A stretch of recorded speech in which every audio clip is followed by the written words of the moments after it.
बोलत रहल उतना देर से उठ के हम तारा बतिया पर ध्यान न देनी अपने सुत गइल हके ओए तारा बतिया पर ध्यान देले रहती तो तू हमार बिगड़त। तो देखा चोर से चोरी मत कर। अरे भाई आप दिमाग लगाइए लेकिन उससे नहीं जो दिमाग आपको दिया है।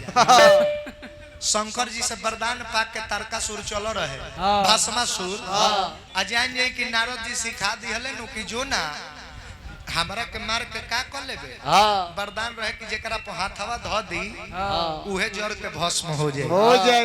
तो कहलस कि हमरा के मार के साधु फकीर के का मिली जे ई वरदानवा देलस ओकरा मेहरारू के देखले बड़े कितना सुंदर हई। हां जो उनके के मार दे उनका मेहरारू के हथिया ले अबली उस शंकरे जी से वरदान पौलस और शंकरे जी के चहटे लगे।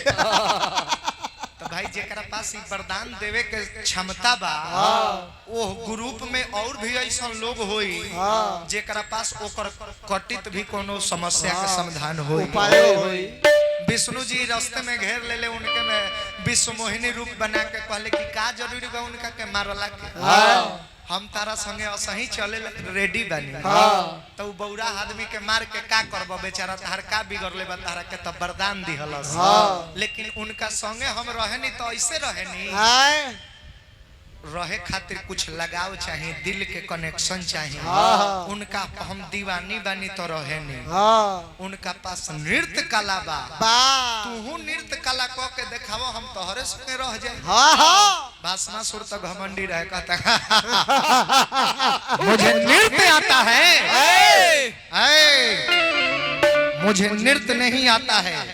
अगर ऐसे चलोगी तो ठीक है नहीं तो फिर उसको मार कर तुम्हें अपना लेंगे। तो कहली जे नृत्य ना आवेला तो हम जैसे बताओ तनी करो। तो कहलस कि बताओ। तो कहता कि देखिए नाचे के पहले पॉइंट बायां हाथ कमर पर रखो और दाहिना हाथ एकरा बाद माथ पर रखो आ तले दाहिने हाथवा में वरदान रहे अपने से जड़ के भस्म। तो देखो उ कुल काम मत करो कि मैंने